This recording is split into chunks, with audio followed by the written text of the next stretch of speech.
Hello friend, नमस्कार। आप सभी का स्वागत है आपका अपने यूट्यूब चैनल बकलोल टॉक्स में। आज हम बात करेंगे कांग्रेस के कुछ छपरी नेताओं के बारे में, जो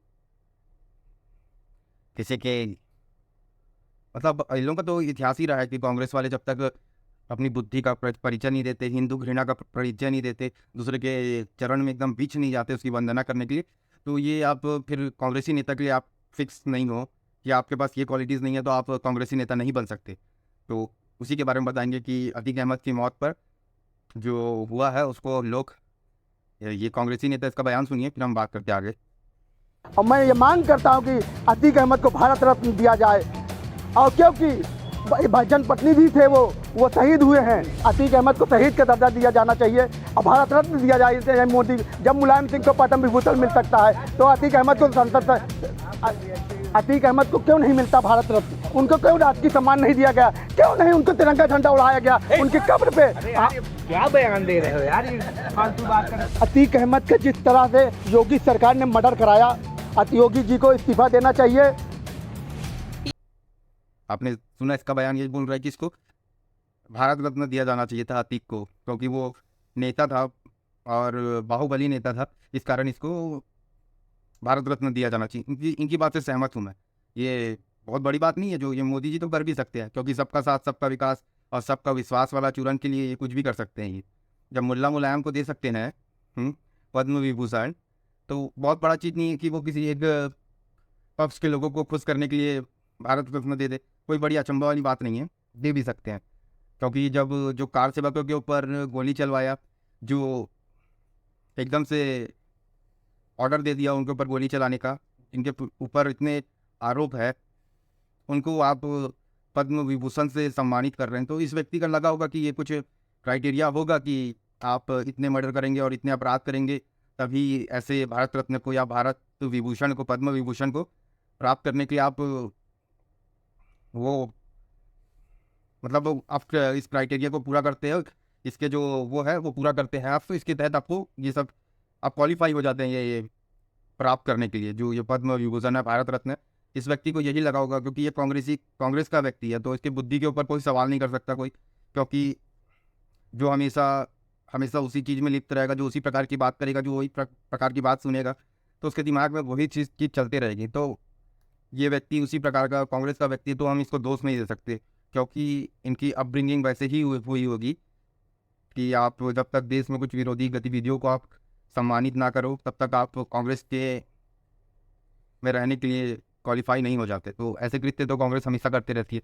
तो इस व्यक्ति को लगा होगा कि ये क्राइटेरिया में पूरी बैठ रहे हैं और क्वालिफाई हो चुके हैं ये व्यक्ति, तो इसको भारत रत्न देना चाहिए और उनको तिरंगा में लपेट के उनको श्रद्धांजलि देनी चाहिए। तो इस प्रकार की बात कर रहे हैं। अब इस बेचारे को यही इसकी दोस्त था कि ये ऐसा सोच के बोल दिया, तो इसको कांग्रेस के द्वारा अपने बैकफायर मत कर दे बोल के इसको तुरंत निष्कासित कर दिया गया। ये पार्षद था वहाँ का बेचारा, इसको निष्कासित कर दिया गया और मानसिक रोगी बता दिया गया। तो वैसे तो फिर राहुल गांधी तो हर दिन बयान देता है, तो उसको तो 15-20 तो सर्टिफिकेट होगा फिर मानसिक रोगी होने का। तो ये आप इससे क्या साबित करना चाहते हो? बोल दिया बैकफायर मत हो बोल के इसको 6 साल के लिए निष्कासित कर दिया गया। बताइए। तो वैसे तो राहुल गांधी को तो फिर अनंत काल के लिए बैन कर देना चाहिए उस हिसाब से, तो है जो आतंकवादी को भी जी से संबोधित करते हैं उनको तो फिर बैन ही कर देना चाहिए ना, एक हिसाब से सही। और जो अभी कांग्रेस के स्टार प्रचारक है, जो अतीक के महिमा मंडल में इतने वो हो गए थे, उनके चरण में एकदम गिर गए थे, बिछ गए थे, मतलब चाटने की सारी कल्पनाएं पार कर चुके थे। चाटने का एक जो दायरा रहता है उसको लांग गए चाटने के इसके लिए। आप उनका ये सुनिए, उनके मतलब उनके लिए इतना मतलब उनको उस चीज़ के एकदम वंदन करने लग गए। आप इनके मुशायरा बोलते क्या बोलते हमें नहीं पता, इतना हम उतना नहीं जानते, किसको शायरी बोलते, किसको मुशायरा बोलते हैं, किसको क्या बोलते हैं हम नहीं जानते। लेकिन आप वीडियो देखो, जो अतीक के जैसे दूसरा कोई पैदा नहीं होगा इस तरह तब लिख कर दे रहा है एकदम, मालिक आप कल से धोना नहीं, मैं पहुंच जाऊंगा। ठीक है। ये एक शायर का दावा है, कभी भी रद्द नहीं होगा। तेरे कद के बराबर अब किसी का कद नहीं होगा। बात वालों बात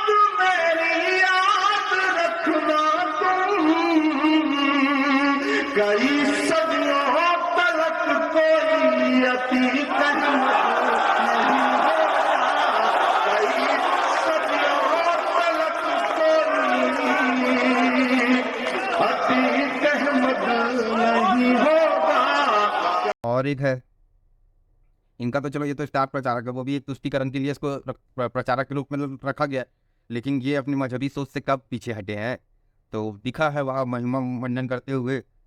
तो और अब दिग्गी राजा की बात कर लेते हैं, जो कांग्रेस के बहुत बड़े नेता हैं, जो एमपी से सीएम रह चुके हैं, उस व्यक्ति के बारे में बात कर रहे हैं। वो भी तो हिंदुत्व को सैफरॉन टेरर बोल के बुक लिख चुके हैं भैया। तो इनका तो इतिहास रहा है कांग्रेस का सिर्फ हिंदुओं को बदनाम करने के लिए और हिंदुओं की आस्था को ठेस पहुंचाने के लिए, इनका वो रहा है। लेकिन ये मजहबी चूरन चटाने के लिए प्यार पार्टी देंगे, ईद में एकदम गले मिलेंगे, लेकिन इनको गौ रक्षा की अगर किसी भी जानवर को बचाने की बात करें तो इनको गाय खाना चाहिए, इस प्रकार की बात कर रहा है ये दिग्गी राजा। ये सीएम रह चुका है, इनको गाय खाना लगता है, बताइए। इनसे उम्मीद भी कुछ की नहीं जा सकती, जो अपने आप को एकदम ये bro cool bro I am western bro ये या इस प्रकार के चूल में रहते हैं वो ऐसे व्यक्ति लोग को red meat, extra red meat और ये कैपुचिनो वाला ऐसा एक्टिंग रहता है इनका भैया, तो इनको मांस में भी फ़र्क पता चलता है, समझे। तो हम लोग उतना नहीं जानते, हम लोग तो शुरू से शाकाहारी रहे हैं। लेकिन हिंदू धर्म का हिंदू से कोई नाता नहीं है। और ये भी लिखा है कि गाय जो है ऐसा पशु है जो खुद के मल में लोट लेती है, वो कहां से हमारी माता हो सकती है। और उसका गौमांस खाना में कोई खराबी नहीं है। लेकिन ये दिग्गी राजा बता रहे कि गाय को खा सकते हैं, तो ये हिंदू के रूप में वो बहरूपिया है जो हिंदुओं को अंदर से खोखला कर रहे हैं, उनकी संस्कृति को बर्बाद करने के लिए ये पूरी तरह से कार्य कर रहे हैं। ये ऐसे दोगले हैं जो अपने ही किसी कृत्य को ऐसा ठहरा देंगे कि मैं अपने धर्म के कारण इस प्रकार के कृत्य कर रहा हूँ। अपने धर्म को इतना बदनाम कर चुके हैं, जो इंसान खुद लिख रहा है कि सैफरॉन टेरर है ये, जो अपने धर्म को बदनाम करने का प्रयास कर रहा है, उस व्यक्ति के विषय में बात करना मतलब खुद में मतलब टट्टी खाने के बराबर है। अब हम उसका बात कर रहे हैं तो हमें लग रहा है कि हम टट्टी खा रहे हैं, खुद में लग रहा है, दूसरा क्या कोई क्या बोलेगा। तो ऐसे व्यक्ति के लिए बात करने के लिए हम वो नहीं है, क्योंकि दिग्गी राजा, राहुल गांधी सब एक ही थाली के चट्टे बट्टे हैं। इनको मतलब चरण बंधन चाटना इनके लिए बहुत मतलब क्वालिफिकेशन है इनके लिए कि आपको इस पद में पहुंचना है तो आपको ये चीज़ें करनी पड़ेगी, अपने धर्म की बुराई करनी पड़ेगी, हिंदू संस्कृति का अपमान करना पड़ेगा, हिंदुओं को देशद्रोही बताना पड़ेगा, राष्ट्रद्रोही बताना पड़ेगा, आरएसएस को गाली देनी पड़ेगी, ठीक है, राम को काल्पनिक बताना पड़ेगा। तो ये सब क्वालिफिकेशन आप भाजपा में ये कांग्रेस में शामिल हो रहे हैं, तो ये सब क्राइटेरिया है। उसके बियॉन्ड आप जाते हैं तो उसमें कांग्रेस में पार्टी में एक सदस्य बनते हैं। तो ये रहा कांग्रेस का कुछ एक क्वालिफिकेशन प्राप्त करने का जरिया, जो आप भी ऐसे कृत्य करके हिंदू संस्कृति का अपमान करके आप भी कांग्रेस में जुड़ सकते हैं। तो आप भी प्रयास करें, अगर आप उन्मादी हैं, अगर आप भारत को तोड़ने की बात करते हैं तो आपका स्वागत है कांग्रेस में। हम और ये चीज़ याद रख लीजिए कि चाटने की उत्तम से उत्तम आपको चाटने के लिए हमेशा तैयार रहना पड़ेगा, हमेशा तत्पर रहना पड़ेगा, क्योंकि जो चाटता है वही आगे बढ़ता है, ठीक है। और अनर्गल बात करनी आनी चाहिए, और थोड़ा मानसिक रोगी जैसे आपके व्यवहार होना चाहिए। जैसे लगभग जितने का बताया हमने, सभी लगभग मानसिक रोगी टाइप के ही व्यक्ति हैं। अगर बैकफायर करते हैं तो ये मानसिक रोगी बन के ये तो पगला है वाली छवि लेके चलते हैं। तो ये रहा कुछ कांग्रेस का जो देशभक्त वाली छवि है, जो देश हित की बात करने वाले लोग हैं उनकी छवि है, जो अपने आप को एकदम सच्चाई का पुतला, इंसाफ इनके अलावा कोई नहीं कर सकता। जो बोलते हैं ना कोर्ट में लगे रहता है, जो पट्टी बांधे रहती है, ऐसे तराजू पकड़ रहती है, वो तराजू पट्टी इसलिए बांधी है कि ऐसे लोग बोले हैं, आप टेंशन मत लो, हम लोग हैं, आपको बताएंगे, इसलिए वो इनके ऊपर भरोसा करके पट्टी बांधी है भाई। और तराजू में लोग पूरा कपट छल सब चीज़ भर रहे हैं, उनको क्या ही पता चलेगा वाली छवि लेके चल रहे हैं। अगर आपको वीडियो अच्छा लगे तो प्लीज़ लाइक करें, शेयर करें, सब्सक्राइब अवश्य करें। जुड़ने के लिए बहुत बहुत आभार। जय भारत, जय हिंद, जय श्री राम।